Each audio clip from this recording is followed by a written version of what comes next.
Welcome to the Warning Track Power Hour. I am Dr. Andrew Scaff. He is Dr. Michael Werman, Esquire. On today's show, we'll be talking about the NFL's Week 16 and the 2025 season that cannot seem to end fast enough for the Kansas City Chiefs or the Kansas City Chiefs fans. We'll talk about our locks of the week last week. We'll also get into the college football playoff just briefly, maybe a little bit about the Royals, and also be talking about the Week 17 in the NFL. But we'll kick off today's show where we've been starting every week for the last 16 weeks, I guess, at this point. The Kansas City Chiefs. Second week in a row now that the Chiefs have lost a quarterback to a knee injury, Mike, and a pretty terrible loss to the Tennessee Titans. Yeah, Uh, Makes it really look like the Chiefs season is really, over officially at this point. Not technically, but yeah. Anything you found as a bright spot in this last week's sort of disaster game? a bright spot. I don't know if there are any bright spot. I guess you just kind of see how much Mahomes meant to the Chiefs and how much he was holding a really bad team together and making them remotely competitive week after week. I guess you could say Rasheed Rice was out and some other players were out with concussions. Tyquan Thornton was out, but and they're down to I guess they're down to the number 5 and number 6 offensive tackles. So Right. it's Chu Godric and Esapole as the tackles, and neither of them both of them are undrafted free agents from uh, this past year or two. So Yeah. Chu Godric was the international player pathway player, so he was an exemption on the practice squad for the last couple of years. So yeah, it shows you how much I think they really needed Mahomes and how much maybe Mahomes really just you can even look at the team last year how weak that team may have been, and they still made the Super Bowl. Um, and just him holding the team together despite really an anemic offense and a defense that I think the defense played pretty well most of the season. They didn't play terribly well against Tennessee, but I guess they didn't have much help offensively, so maybe it's a little bit of a just they don't care at this point. They suffered some injuries. McDuffie was out. Some other players were out. Um, Janal is on the injured no, reserve now yeah, too. Chanel. Yeah, I forgot Chanel was going to be out. That was a surprise Yeah. injured reserve addition. So, but yeah, they suffered a lot of injuries and also just I don't think the team's very good other than Mahomes, and so it seems like this is probably a team that needs a bit of retooling, rebooting. Uh, Hopefully, Mahomes will be back by the beginning of next year. But if not, well, I guess they were trying to see if Gardner Minshew could kind of hold the team together. But he was, of course, injured early on in the game. Then it was Chris Oladokun who played most of the game, I think. But neither quarterback played particularly well. But I think it just shows the Chiefs team is not a very good team. These are the skill positions, I think. So it's a team that needs a running back probably pretty badly, a team that needs, offensive line help, although they've been injured a lot. So it's hard to say, if any team that's down 4 or 5 offensive linemen is not going to be as good as um, a team that's healthy. So, and the Right. defense, I think the defense, they allowed quite a few points eventually, but this is a team that you would think would be able to score 3 or 4 touchdowns against the Tennessee Titans offense, a defense. So, um, Yeah. Well, I it think, was, they had some difficulty like stopping the run for Tennessee, and that was probably Chenal's absence that yeah, seemed to Chanel prevent probably that. being Yeah. out, and I think yeah, yeah, and the passing And then, defense was not what it was either. So it just yeah. I think if the offense had shown any signs of life, I think the defense would have probably been a little perkier as well. So But um, like the personnel aren't that different from the main positions, at least for the on the offense. So I just don't understand how they can be that quite that different offensively without having that many different changes at offensive player positions I anyway. think it's Mahomes. I think there's so much Mahomes because we Yeah. talked about how it seems like the offense is basically rely upon Mahomes to do some sort of magical thing on third down. But is Uh, that? Do you think that's just him, or do you think that's part of the offensive scheme that they have too? I Like, think is it's it? I Is think it? it's the lack of scheme. Yeah, I don't think the position players are that terrible. But I guess without Rasheed Rice playing, without Taekwon Thornton, a lot of deep options are gone. You did have Hollywood Brown and Juju Smith-Schuster most of the game, and Xavier Worthy, but still without a quarterback that can kind of reach those players. And I think the scheme is not. I think it's mainly relying upon Mahomes to kind of wait and see for them to get open rather than like a scheme for them to get open. I don't. It seems like it's just right. an offense that has been figured out by defenses around the league, and only having Mahomes being able to extend plays and do what he does has kind of kept them in games. When you He kind of need has a to work. particular type of offensive line to be able to like keep Mahomes safe long enough, right? Or at least allow Yeah, him a position where he can escape to that he's still away from yeah. I would. defenders, right? Yeah, if I were, honestly, I would get, if I could, I would get rid of. Well, I would have Reed retire. I would have Nagy be gone.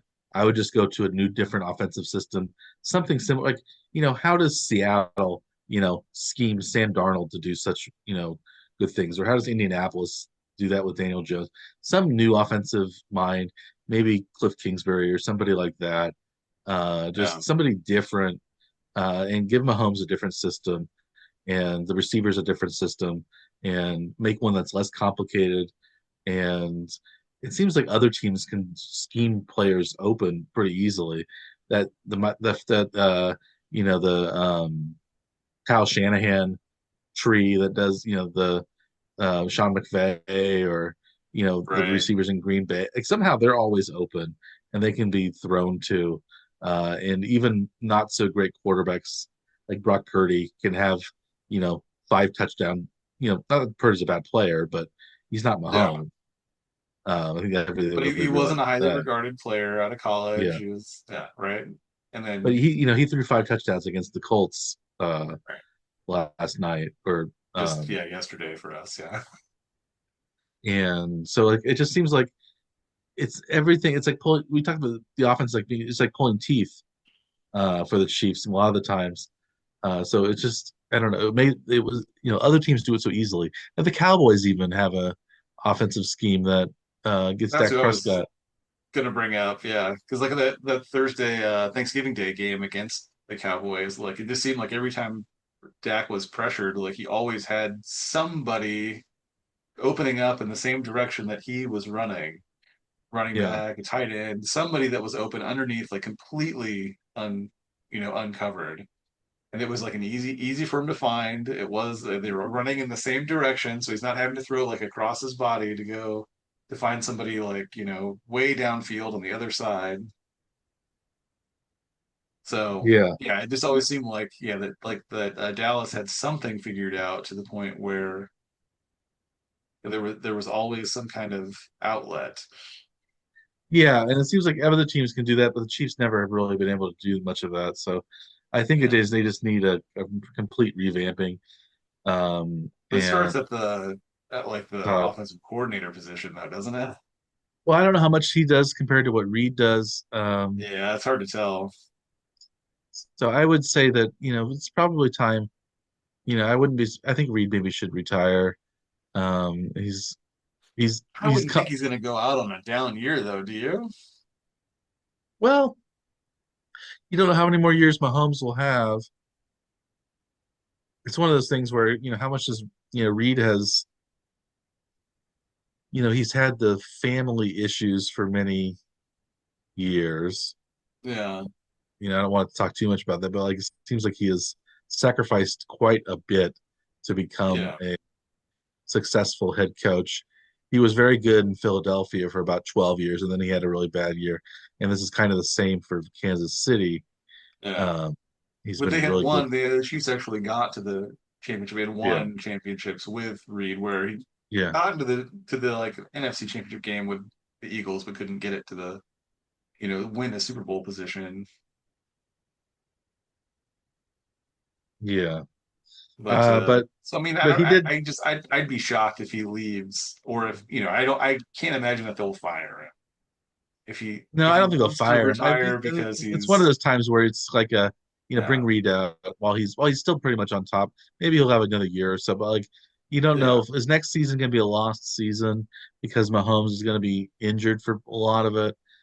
You might want to just bring in a new system, a new group of to people learn it to with look the new at group. things and So really, just it's just does Reed want to be here for a rebuild? yeah. If they're going to rebuild, if they think they can just retool and go again, I don't think he's leaving. But Yeah, if I they're think going to they say need they're to going to do a full overhaul, he's probably not going to want to be here for they that. I have all wouldn't that think. cap money that's kind of they need to really revamp the cap space because Yeah. they're spending so much money on Mahomes now, Chris Jones, and it's just very difficult for a team to do this year in year out with the salary cap the way it is. Hmm. So I don't I would maybe it's Mike Kafka coming back from the Giants. He's the interim coach there now, who's kind of shown that even Jackson Dart can get some points on the board. Yeah. Um, I don't know. I Nagy I've heard is some maybe a contender for the Titans head coaching position, which would be wonderful. Um, you wonder if Spagnuolo, I guess he's been. I think the defense has been pretty good again this year. The offense hasn't been terrible, but I think it's mainly Mahomes who has carried this offense and has kind of covered up a lot of the holes of the offense. So without him around, I think they showed this is a team that is not a very good team. We actually both picked on the big board the Chiefs to lose to the Titans this week. They were favored by 3.5, but they lost um, big. You want do should we instead of talking about how bad the Chiefs have been, do you want to segue into our successful um, blocks of the week that we did so well this week? We were 5-1 together. I Yeah. was 3 and Nice 0. You were bounce two back and one. from before. Yeah. Yeah, so my first pick was in the Chiefs game, and I did not expect the Chiefs to play well. I didn't expect them to cover the 3.5 point spread, so I actually took Tennessee. Yeah, Tennessee ended up winning 26-9. There was an oddity at the end of the game, Mike. We didn't. Neither of us picked the over in this one, but the refs did take a touchdown off the board after for a kind of a bogus penalty that didn't really happen. I don't know. Did Oh, you when notice that? Tennessee had That their tackle eligible or their fullback eligible uh non Jeffrey Simmons checked in at fullback and he didn't, I guess, get registered by the referee. Yeah, you Uh could. They showed the video of him fullback. running in with his arm up, signaling that Yeah. he is an eligible receiver. But and it looked But like they the had head official acknowledged it, but maybe must have not actually seen it for some reason. I think he saw. I think there were two eligible players in that game. So like one of the had an extra tackle as well, so he saw that extra tackle, but he didn't see Simmons come in. Yeah, So that was the problem.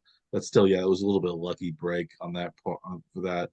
We had a few of yeah. those lucky kind of over under kind of Well, screwiness. lucky or questionable calls that lead to an official deciding whether it was an over and under for the week, essentially. Yeah. There were a couple of weird calls this week that did result in betting what could be considered irregularities. So, but not in that was the only one that was in our one of our games, I think. But it did not affect the outcome of our bets. So we were clear of any of those oddities Yeah. in our Um, picks. and our picks. Yeah. But The Yeah, so you picked the Chiefs lost 26-9 at a game that again another missed field goal from Butker. We saw another kind of problem on the special teams that occurred. It just wasn't a yeah, it wasn't a very good game for the Chiefs. You lots wonder of penalties in the game too. Something like 24 penalties or something in the game, I think, between the two teams. It was a rough game to watch. yeah, rough game. But again, in some ways you want the Chiefs to lose as many games as possible now since they're out of the playoffs. You want them to finish 6-11. We're 6-9 now. You want them to finish 6-11 to at least get the best draft pick An possible. upper half pick that they have not really gotten Yeah. without making a trade on draft day to Yeah, not since the give up. 2017 draft where they traded up from 27 to 10 to get Mahomes, so they had a top even 10-ish draft pick for many years. So Yeah. not since the after the 2012 season, the season where actually it was the worst season where they had Romy Cornell as the head coach, and then they actually had that was the Javon Belcher murder suicide Ooh, year. yeah. So that was not something you That want to remember. was right. This is the Chiefs' worst season since that season before they hired Andy Reid. Um, but but you won our bet because the Chiefs were favored by 3.5 points and on the road. They lost 26-9. They lost by 17. So an easy victory on the locks of the week for that game. Um, you ended up being 2-1. I was 3-0. My first lock of the week was one of the Saturday games. Philadelphia at Washington. Philadelphia was 6.5 point favorites. They won against Washington 29-18. So they won by 11. So that was a good victory for my side. Um, and it clinched Philadelphia's division title. I think this is the first time a team in the NFC East has repeated as division title winners for about 20 years. Uh, I think it's only there's never been a repeat division title winner in the NFC East, which is a little surprising. You would think that would have happened, but uh, the Giants, this Commanders slash Redskins, the Eagles, and the Cowboys have kind of alternated enough that no team has won 2 years in a row until this year's Eagles team has, and last year's Eagles teams have both won the NFC East title. Um, so yeah, the Philadelphia Eagles won 29-18, defeating the Washington Commanders. Commanders again have kind of had a bad year, and the Eagles have had a kind of up and down year, but an easy victory to clinch the NFC East, so they're going to be in the playoffs. Um, anything you noticed from that game, or do you want to just move on to our next lock? You want to talk about your first only loss before we get to the That's rest probably of the wins? the second one anyway. And it's one that we both made a pick in a game, and I had taken the over in the Jets Saints game, which I just assumed would be like something bizarre. Both teams would end up scoring a bunch of points. New Orleans ended up scoring quite a few points, but the Jets didn't really contribute a whole lot. So the final in that game was 29-6 Saints, which is 35 points. Over under was 40 and a half. So it came up about a touchdown Touchdown short. short, yeah, There was a missed field goal, but there wasn't anything else I think that seemed obvious that like no touchdown got called back or something like that happened that kept it under. But yeah, it was just under by five. It was close, but not quite enough. The Jets needed to yeah. like do a little more, and they didn't quite do enough, really. Yeah, I had thought maybe it'd be a little closer than what it was, but the Saints ended up running away with that one 29-6. I had that game as well as part of one of my, so that was probably one of the worst games of the week in terms of matchups. But Saints were 4.5 point favorites at home against the Jets. They ended up winning by 23, so that was an easy cover for me. Saints won 29-6, so I was happy with that game uh, with Kyle Shuck. What's his first name? Uh, Taylor, isn't it? Taylor Shuck, Dylan Shuck, Taylor. Tyler? Tyler. Tyler Shuck, maybe that's I what think it it's is. Tyler. Yeah. Right? Tyler. Tyler Shuck, yeah. Yes. Still, I don't think he's the best quarterback on that Saints roster. I still think that I was going to ask you if you still thought that he's won a Spencer couple of Rattler. games in a row now, Mike. He's kind of on a roll. I think that's three in a row. I still think Spencer Rattler could have won one of those games as well. So I still think Spencer Rattler's a better quarterback than Tyler Shuck. But whatever, it doesn't really matter. I don't know how good NFL teams are at evaluating quarterbacks. And Sam Darnold was seen as not a legitimate starting quarterback for several years in a row, and now once he went to Minnesota and now he's in tennis, he's got the number one seed the last 2 years in the playoffs for NFC teams. So it's one of those things where I don't know how great either the quarterback evaluation is or the quarterback scheme in the NFL. I don't know how good they are at knowing who's good and who's not. Um, You know. so maybe you can win with Shuck, but I still think Rattler's a better player. But maybe we'll be proven wrong. But I also thought But that are you at Bailey least happy Zappi to think? was better than Yeah, Mac Jones, and maybe that's been a little bit proven, a little bit otherwise, with Zappi not even sticking onto the Chiefs roster and Mac Jones playing at least fairly well for the 49ers this year, at least in some points. But um, yeah. so I don't know. But are you glad that it's the question is between Shuck and Rattler and not involving Taysom Hill, though, Mike, an old Michael Orman favorite. Yeah, I never thought Taysom Hill was that bad player necessarily, but I think he was a poorly used. Like, they shouldn't have used him as a quarterback. They should use him as a tight end or fullback um, Yeah. and wide receiver type of player. But I'm Well, glad the he's not bigger being. thing was that like they gave him a bigger contract for being like a utility type guy, Yeah, I even was though not. he kind of didn't deserve the contract. I think that he got right. I think that was kind of more like what the issue was, right? Yeah, yeah, exactly. But Um, how about your third lock of the week? Another victory for you, Dr. Scaff. So your second two. You were 2-1 on the week. yeah, my final pick of the week was in the Monday night game with San Francisco at -5.5 at Indy. I the game went pretty much easily towards San Francisco. 49ers ended up winning 48-7. Brock Purdy ended up throwing 5 touchdown passes.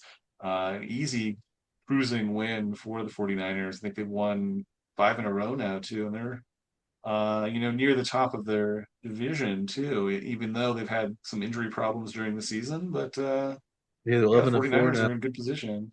12-3 are the Seahawks, and 11-4 are the Rams. So it seems like maybe the winner of that division might even make the NFC, be the number one seed in the NFC. And there's still 2 games left. So it's hard. Yeah, it's one of those things where they maybe it's the 49, like it has been last couple of years. Maybe it's the 49ers and the Eagles that are the two best teams again in the NFC. You still have the Seahawks and the Rams and the um, Bears, I suppose, and maybe even the Packers to contend with. But um, I wouldn't be surprised if the Super Bowl went through Philadelphia or San Francisco on the way out. Um, the last two teams to represent the NFC in the Super Bowl, to represent the NFC in 4 of the last 5 or 6 Super Bowls. Yeah, Um, yeah, yeah. so yeah, we'll see how that goes.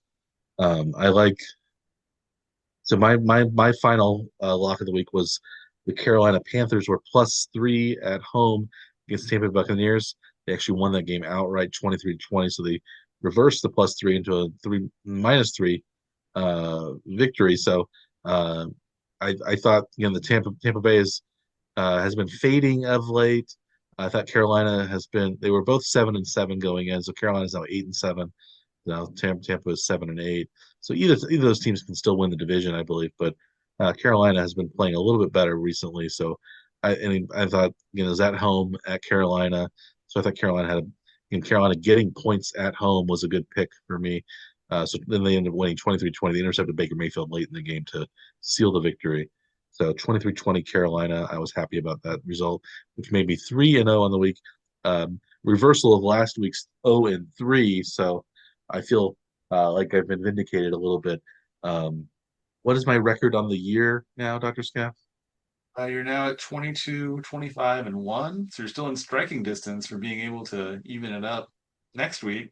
Maybe even go over 500 before the end of the year if everything goes your way Yeah, I need or two enough more. goes your way over the next 2 weeks Yeah. for the regular season. We'll continue picking games through Mm. the playoffs, but It's regular such a season bad record. start, so I feel pretty good about my Nah. continued success. And where are you now, Andrew? I was 2-1 this week and to 20-28 on the season, -$800, five You won't, hundred dollars so behind you on the season.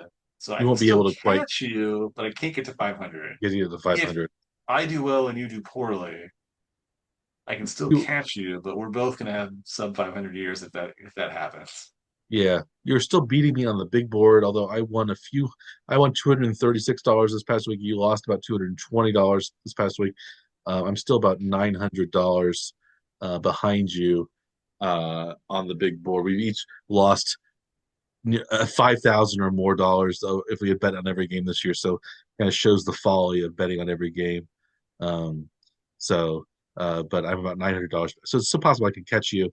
No. But neither of us, I don't think, have any shot of making any money on the season as a regular season. But And um, then the regular season. Now, when we get to the Super Bowl, we usually have some like really, like wider uh odds picks that you can make up some ground, but they're also not very likely to hit though either. So you could, in theory, make a bunch of money in the Super Bowl, which might even up the whole year, but chances are we're just gonna be chasing bad money with more bad money, basically. But yeah, the regular season is likely lost for either of us being, yeah, you know, working our way back to 500. This season's been really bizarre. There's been a lot of weird plays, a lot of weird calls, a lot of odd outcomes, big upsets that are unlikely.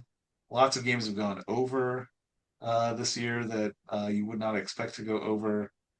Uh, I ended up picking mostly all overs this week. I think I'd started the week with because there were a couple early games. I had one under pick, and then I just decided to go the rest of the games over. And that kind of helped me a little bit. So I got three more picks than you, I think, on the big board on the over overs. under. But yeah, for the season, we're within three picks of each other on the whole year. So you and I are close to each other, but we're both not doing very well compared to, you know, Vegas, I guess, right? Vegas has owned Mhm. us this season. They have. We'll see how next year goes, but yeah, this year's sort of a lost cause. But Put it we'll in there. talk about week 17 coming up in a little bit. Uh, Maybe the biggest story in the middle of the week has been related to the Chiefs moving to Kansas, building a new stadium out of the Legends, building their new, in some for some reason, building their new headquarters in Olathe. I don't know why they're building the headquarters in Olathe in the stadium up in Wyandotte County. Um, it doesn't make much sense to me, but what do you is that going to change things after 2030? Are people is this really a big deal that the Chiefs are moving on to the Kansas side, or is this just something that at least the Chiefs are staying in Kansas City? I mean, it's really unfortunate for residents of Jackson County who are going to see their, tax revenue probably plummet for Jackson County at least. So it's probably not very good for that side of the state line. And I think people that are on the Missouri side or grew up on the Missouri side, like you and I don't think either of us are very happy about this move. I No, mean, I'd rather people be are on the people Missouri are still side than gonna, Kansas, no, but at least they're still in Kansas City. They aren't moving to yeah, Oak, Oklahoma City or something like that at least. or St. Louis or right somewhere. Like you just don't want them to go, right? Yeah, Uh, I hope it means the Royals are going to move downtown rather than Overland Park or some other stupid place where they're I I don't don't. I don't think that the Chiefs move signals anything for the Royals, but that they could have that whole complex area out, where they are right now. They could build a stadium now where Arrowhead used to be if they take that down. So it could be flipped from what they originally what we thought would happen was the Royals would go downtown, they would take Kaufman down, and then Arrowhead they could build a new Arrowhead right on the grounds where across this Yeah, across the parking lot from where they are right now, and then they wouldn't have to be like relocated very far. But yeah. Well, yeah, I it's guess we still see what happens. They're supposed to be building a domed stadium. I don't know if it's going to be a retractable roof or just domed. But I'm sure they want to bring a Super Bowl to Kansas City. That's probably the reason. But yeah. you think they could have done that where Arrowhead is rather than move it up to the Legends. But I still think the Olathe headquarters for the team is the weirdest part because that's not like I guess they're both moving to Kansas, but they're not moving to the same area of the Kansas side. It's very Yeah. Well, I mean, what's the headquarters going to be? Just the offices, though, right? yeah, I'm not sure. So I don't know. I mean, I don't know if the headquarters really means a whole lot. As long as the practice facility will be somewhere, probably not near the headquarters. It'll probably be by the stadium somewhere, I suppose. Yeah, There's a lot of land out that way, so it's probably makes sense if you're trying to like build something that won't be disruptive to like anything that's already there. I mean, that's probably the place to do it if you're not going to do it, where Kauffman Stadium currently is, yeah, because that wouldn't be disruptive either. So that was, like the Royals are looking at a couple of like, office park areas that would be extremely disruptive to build a stadium, at one of the sites that they're looking at. So, it's not going to be just like easy to just drop a stadium in some of these locations. It's going to take a lot of effort to just yeah, to clear the space and then start the construction. So it's but out like where the legends are in Wyandotte County, there's really nothing there. I mean, they don't have to like, tear stuff down. It's yeah. just The standing Speedway, you clear have ground. Cabela's, stuff like that. But I mean, those sites aren't going to be impacted by the construction. Those are, Yeah, it'll be separated enough from that that it won't, disrupt all of those businesses that are already there. And the area that they're going to build it, I don't think will be like it's not like a housing area or anything like that. That's right on top of it. So yeah, that's true. it's a big empty space essentially right now. And there, the Sporting KC Stadium is out there too, That's true. and Yeah, the Speedway. So there, I mean, there is like stuff there. It's an entertainment district that's already present, so that like checks some of those boxes that you like to see for how it's going to impact the area. Like there are businesses there, like like I think at the time when they built Arrowhead, they kind of assumed that there would end up being more entertainment district area things around where the stadium is, and that had yeah. never I'm surprised there developed. wasn't more that was built out there near the Yeah, hotel. Like they had the Adams Mark Hotel that's kind of faded, and the Denny's out there. It's like surprising, like yeah, they just haven't built stuff. I don't know yeah, why. Um, yeah. It's just, uh, it's just an unfortunate thing that you kind of want to have the area not be dead yeah. before, after, I or guess it's because just tailgating was in such a the big off thing, and season. people went tailgating rather than it was so hard to get into the parking lot. It was, you want to stay where you're in the parking lot rather than getting Yeah, out. I'm not sure, but yeah, we'll see how that goes. Speaking of the Royals, do you want to talk a little Royals action? They brought back um, former prospect Matt Strahm, who's had a successful career in a number of cities, including San Diego and Philadelphia. He's going to be probably their left-handed relief specialist coming out of the bullpen now, replacing Angel Zerpa, who was traded away to the Brewers over yeah. the past week. So are you looking? Do you think the Royals are still making good moves in the offseason? Seems like maybe they are.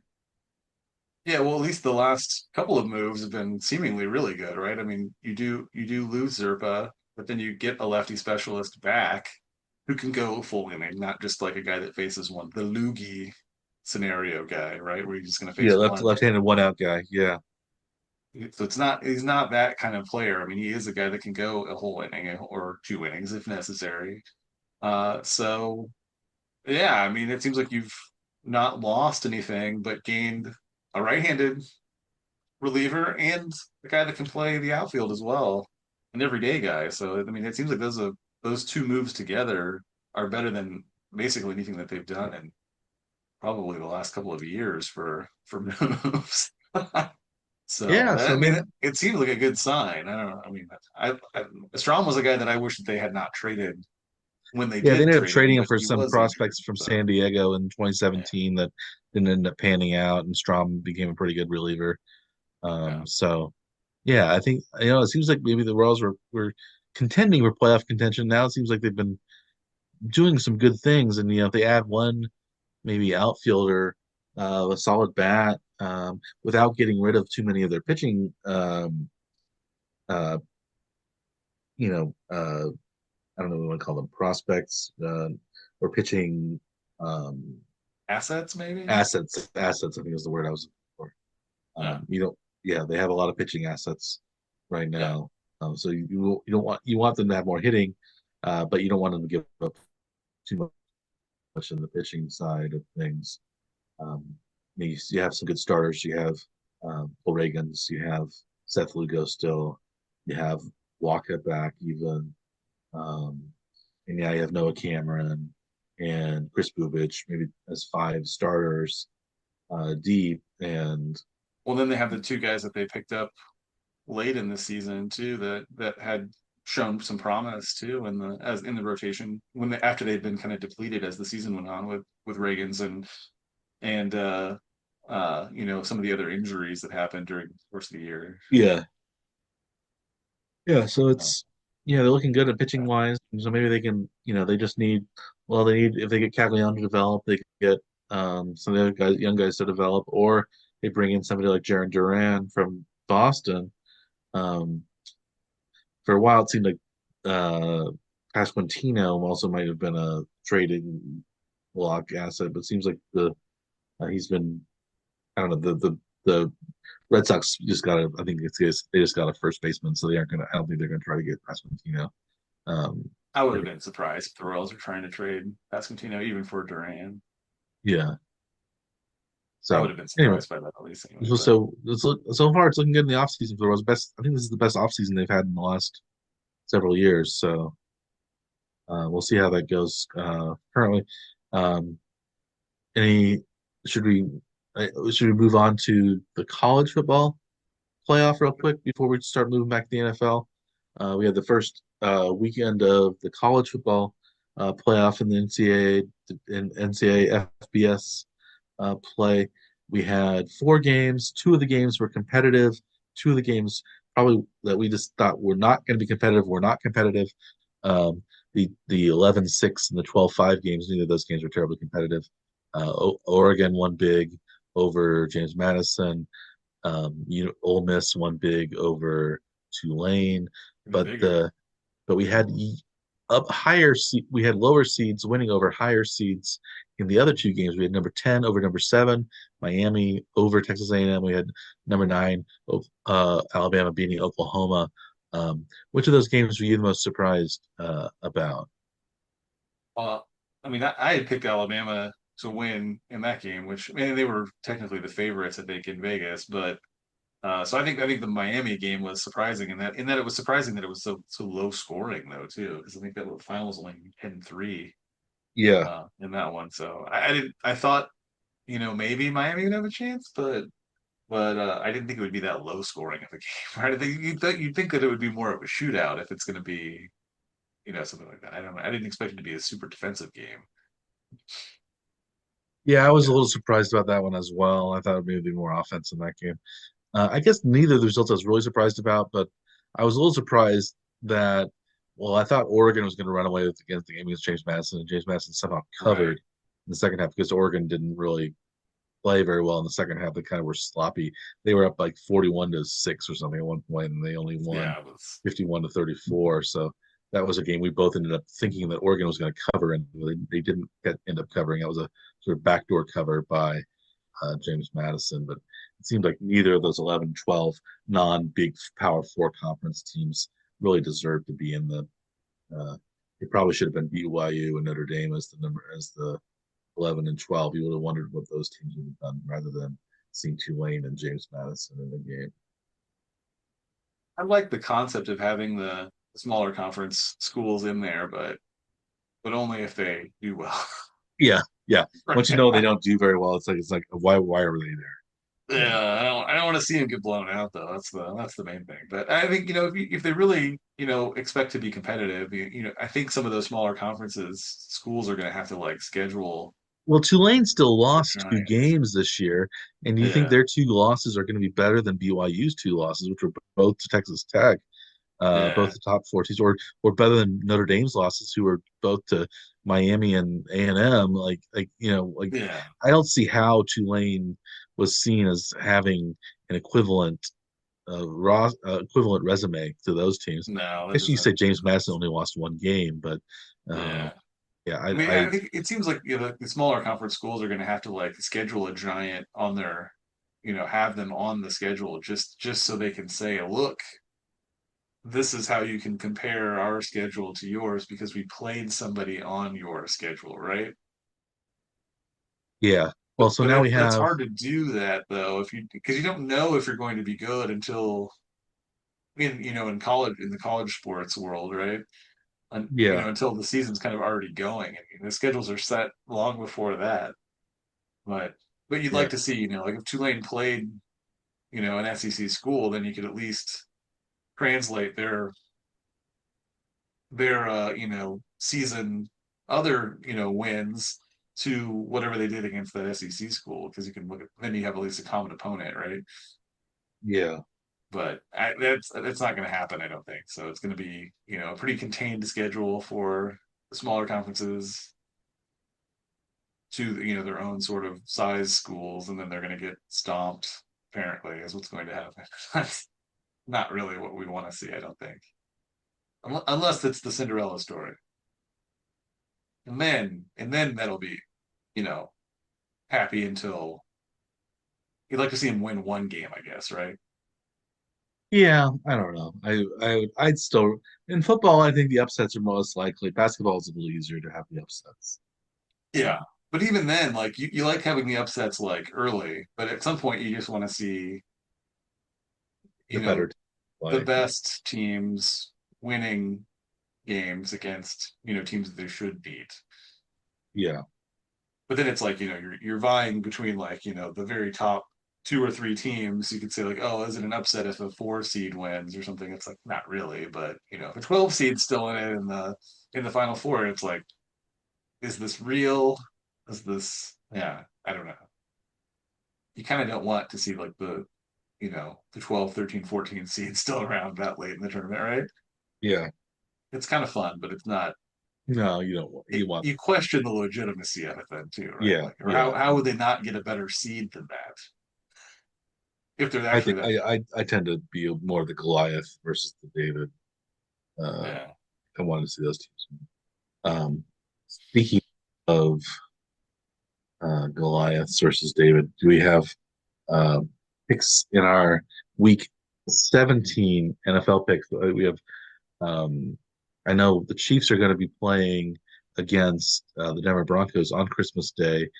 The Chiefs are now because they're either starting Chris Oladokun or perhaps Shane Buechele, just picked up off the Buffalo Bills practice squad, former prodigal son of the Chiefs, who famously left the Chiefs to play for the Bills because he was upset he was not kept on the roster a couple of years back.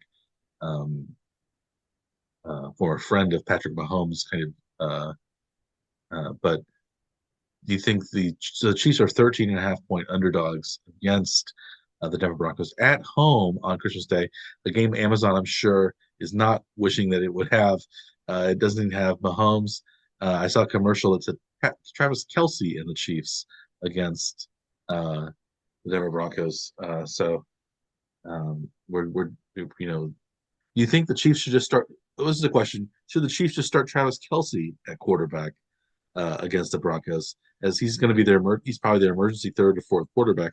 You think the Chiefs would do better with Kelsey under center than they would with Oladokun or Buechele under center? And at least go with some fun, having some interesting formations, just doing something fun with having Kelsey play quarterback. Would you rather see that than just lining up a team that's going to lose to the Broncos on its own?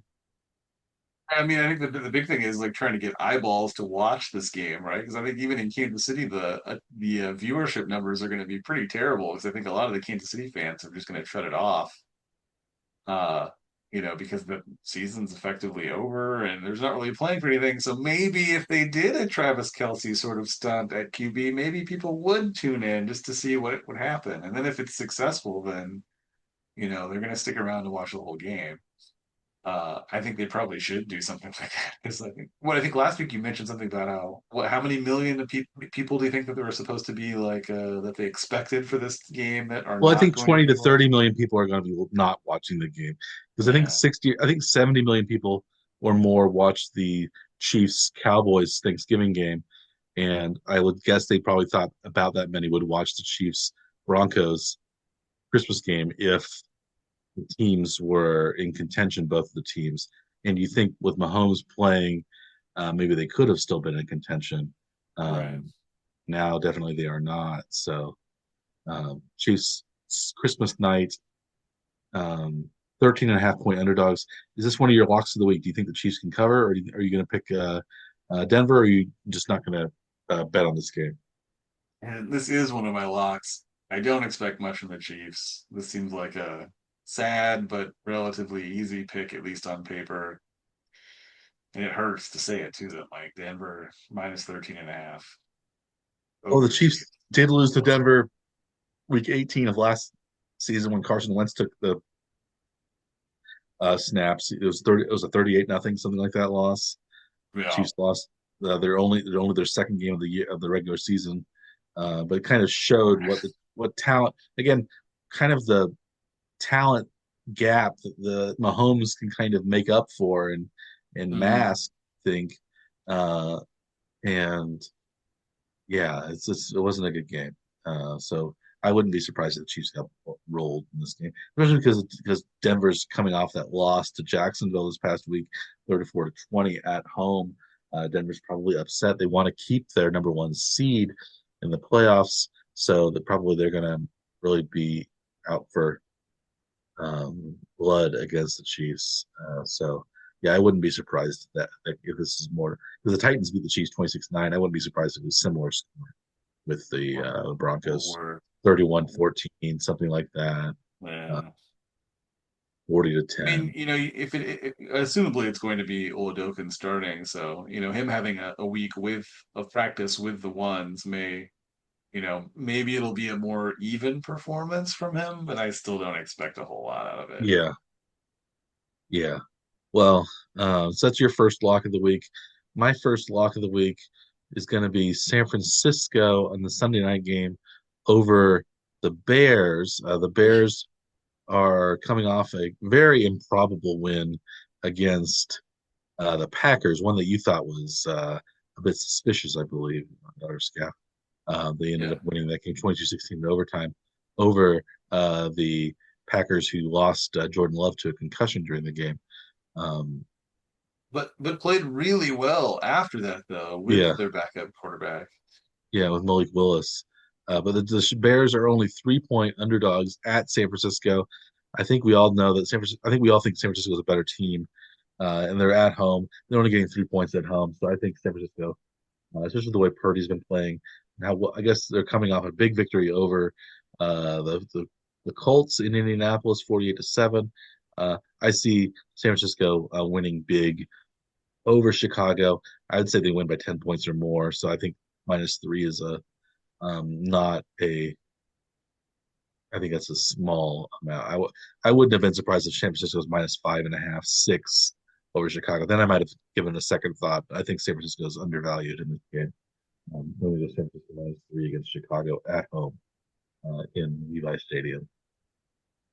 Yeah, and the Bears have had this knack for winning games late, very close, like surprising wins. But they've mostly been against not great opponents, right, for the most part, or injured Yeah, opponents. But yeah, I mean, it seems like San Francisco's at pretty full strength. Maybe Kittle may be injured, but they still have their starting quarterback. They still have McCaffrey been healthy for like the whole season. So uh, yeah, this that seems like it's too narrow of a spread. That seems like an easy pick too. But again, yeah, some of these haven't gone the way that we expect yeah. I wouldn't have been entire surprised. San Francisco season. even favored by a touchdown in that game over Yeah. Chicago. So -3 is I think is a good number for me. How about your second lock of the week?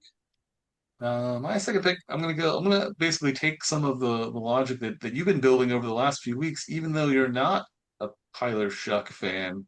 But you bet on New Orleans last week. They played pretty well. They've got a game against the same Tennessee Titans that played the Chiefs last week. But New Orleans seems to be on a little bit of a roll. New Orleans is a 2.5 point favorite at Tennessee. I'm going to take New Orleans in this game, Mike. Tyler's riding the Tyler Shuck train now. I'm jumping on board.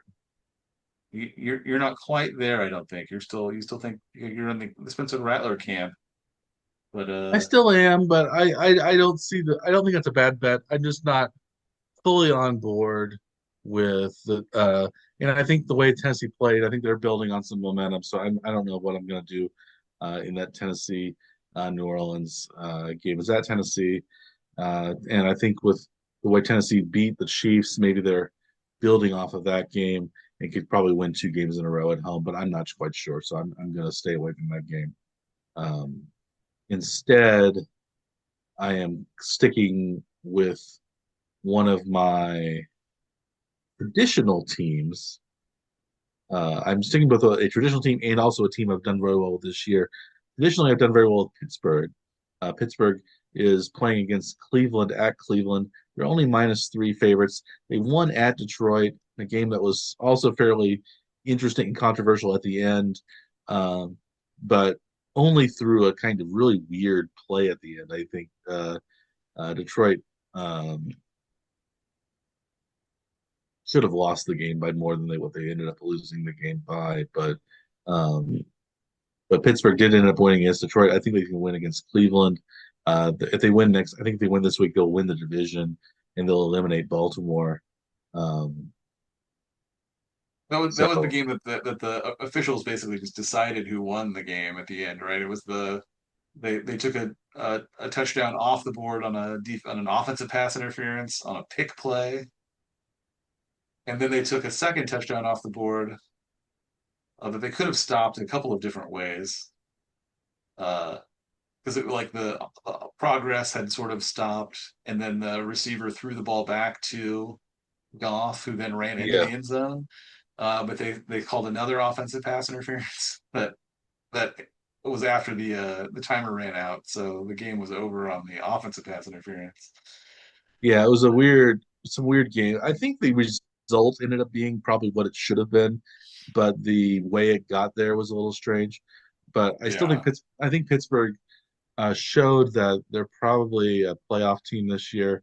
And Cleveland played pretty well this week against Buffalo. They lost to Buffalo, but they're going to be out of it. I think. I think they're just playing for pride. Who knows how much they're going to play? But Pittsburgh's, I think, really needs this game. So I'm picking Pittsburgh -3 at Cleveland this and week. they've got a winning season again. Like they managed to Yeah, avoid their 19th winning season or the whatever sub it is 500 under season. Tomlin, whatever his record is, Yeah, Mike Tomlin. Yeah, 16, something like that. He's won yeah, every week, yeah. So every season. they're 9-6 now, so they can't have a losing season again.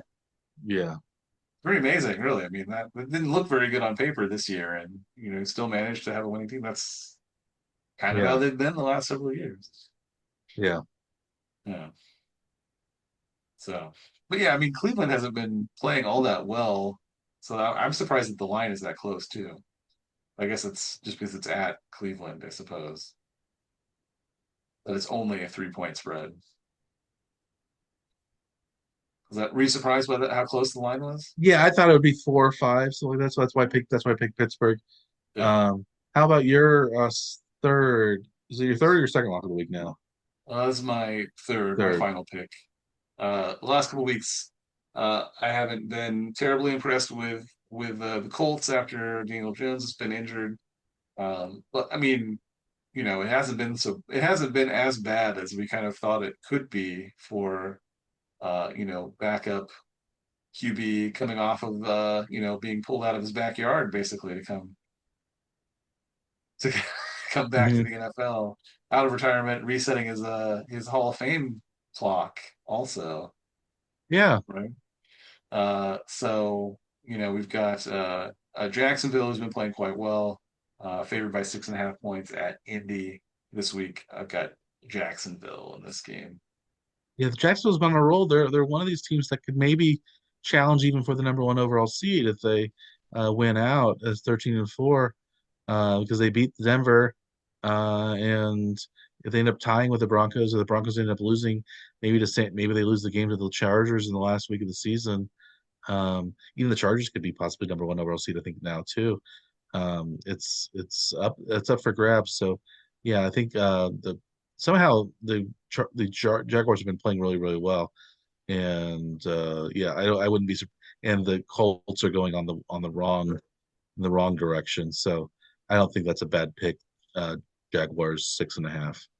minus It six has and a half. played like exceptionally well for, especially for having not played anything Yeah, for several years now, though. So that's, I mean, it is impressive, but the team just can't play that, at that level anymore. yeah, I don't think, right? Yeah. yeah.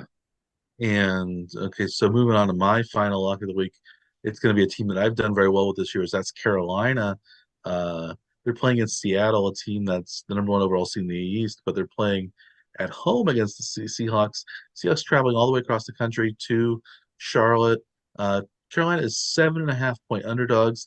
I can see Seattle winning the game, but I think the 7.5 points is a lot of points to give up on the road, especially against a team that's playing so well recently. Uh, and again, Seattle's a very good team, but I don't know if they're gonna, if they win the game by a touchdown, they're still not going to cover that spread. 7.5 is a good number, I think, to get for Carolina. I think they can keep the game close and maybe even win that outright. So I like Carolina plus 7.5 against the Seahawks, even though Darnold's been great this year. Um, Carolina's defense has been solid, and I think their offense has been good enough to get some victories. So, and they need to win to keep their lead in the division. So, I could see Carolina winning that game outright. But getting 7.5 points. That's a lot of points. So I like that number. When you've been picking them as underdogs, they've not just been covering, but they've been winning the games, which has been pretty good. I think you've picked them three or four times this season, which is Yeah, I picked Carolina against the Rams. I picked them against Tampa. I picked them, and they've won both of those games. Uh, I picked them against the Falcons as well. They won that game. So I think the only game they've lost recently to me is Carolina has didn't do so well against the Saints, wasn't it? Saints, New Orleans, a divisional matchup. Yeah. But most of the time they've done pretty well for me this year. So I'm going to keep on the Panthers here and pick them to win over. Um, I don't know, pick them to win, but at least pick them to cover over the Yeah. season. I haven't decided what I want to do with that game yet. There's also a possibility I might pick them to win, but definitely, Yeah. But that doesn't have to be the lock though. The lock we're just used to pick on the spread, but you can still yeah, pick them picking on the on the big spread. board, which might make you some, a little extra cash there. Trying to get closer to 500, I guess, on the big board, right? If you pick more upsets. Yeah, yeah, we'll see how we'll see what the big board turns out to be. I don't know what I'm going to do on the big board, but yeah, the spread I like Carolina to cover. Um, any other games on this week's slate that you like to look at, Dr. Scaff, or I think that there were some decent matchups on the schedule for week Houston? 17. Yeah, There I are a think lot of individual time slots too. So like there's like 8 or 9 games I think that are on by themselves this week, as opposed to just like the yeah, typical like two three Christmas Day games, two Saturday games, uh, Sunday Sunday, night, Monday Monday night night, games. Yeah, so and we also have some good games. I think there's some good games on Saturday. I think the Thursday games end up being kind of a bust because we have Dallas against Washington. Now neither team's in the playoffs. Detroit against Minnesota. Detroit holding on to their playoff lives, are probably out. Um, Denver against Kansas City. Denver's solidly playoff team, but yeah, but the Chiefs Chiefs aren't. are out. But These Saturday are we all have these are all playoff teams that were on, last year. They were playoff teams, right? yeah. Saturday though we have some good games. We have Houston at the Chargers. We have Baltimore at Green Bay. Both of those teams, all four of those teams are still fighting for playoff position. Um, Baltimore is favored by is 2.5 point underdogs at Green Bay. Houston is 2.5 point underdogs at the Chargers. You see either of those road teams winning, or do you think the home teams are going to cover there? Both road teams could win. And I think, yeah, maybe the thing to keep an eye on is probably what Jordan Love's status will be, because he had left the previous game with a concussion, but And we have Lamar Jackson's status as well, with Huntley playing the rest of most of the last week's game yeah, against um, um, who's it? Baltimore and against New England. Uh, right, right, and Baltimore ended up almost winning that game against New England. So yeah. that was a close game.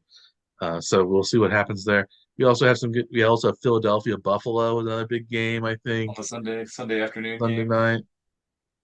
We have uh, Yeah, the Monday night game isn't so good. no Rams at Atlanta, not so great, but we've talked about most of the other games. But there's some solid games on there. See on the slate, but yeah, we'll see what happens in Week 17. We only have 2 more weeks of the regular season in the NFL. Then we're entering the playoffs.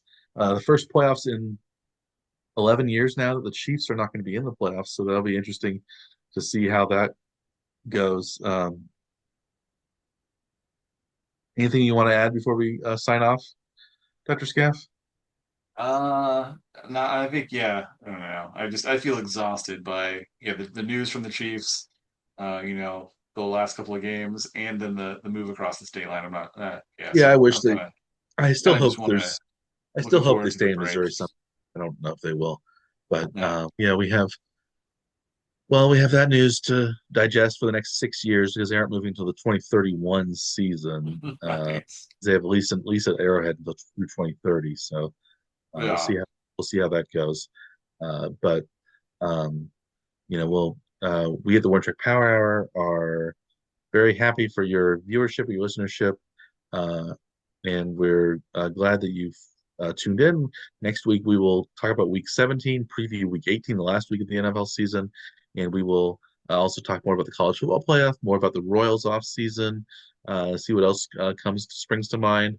And that will be our last episode of 2025 before we enter 2026 and playoff football episodes of the Power Hour. So we'll see how those go. We look forward to your continued viewership and listenership and patronage. Uh, as always, I am Dr. Michael Lerman. He is Dr. Andrew Scaff. We are the One Track Power Hour. Please like and subscribe to our YouTube channel or our podcast available on many different podcast delivery platforms, including the one you're listening to. We hope that you have a good Christmas, very happy Hanukkah, which I believe is almost over. Can't remember what day of Hanukkah it is right now. It's close to the eighth day, maybe the eighth day at this point. Um, we also are happy for your uh, continued patronage, and we hope that if you're making bets this weekend, we hope that your bets go well for you, as long as your interests do not conflict with ours. Uh, and until next week, we wish you again a Merry Christmas, Happy New Year, uh, and we will see you next time on the Northern Trek Power Hour for the final episode of 2025. Uh, I guess it will come out. I guess it's actually this is the final episode of 2025 because the next episode is going to come out on New Year's Day. It Uh, will, yeah. This one will so actually come out on Christmas Day, which I'm sure come out on everyone will Christmas Day. be ignoring their family, listen to or watch us on Christmas Day. Yes, I'm sure that's what all of you will do. And then ignore your family on New Year's Day, ignore the football bowl games, all that stuff. Uh, listen to the Power Hour, and we will see you next year now. We will record another episode this calendar year, but we won't see you Yes. till 2026. Yes. So thanks for listening. Thanks for following us. And until 2026, we'll wish you a good day.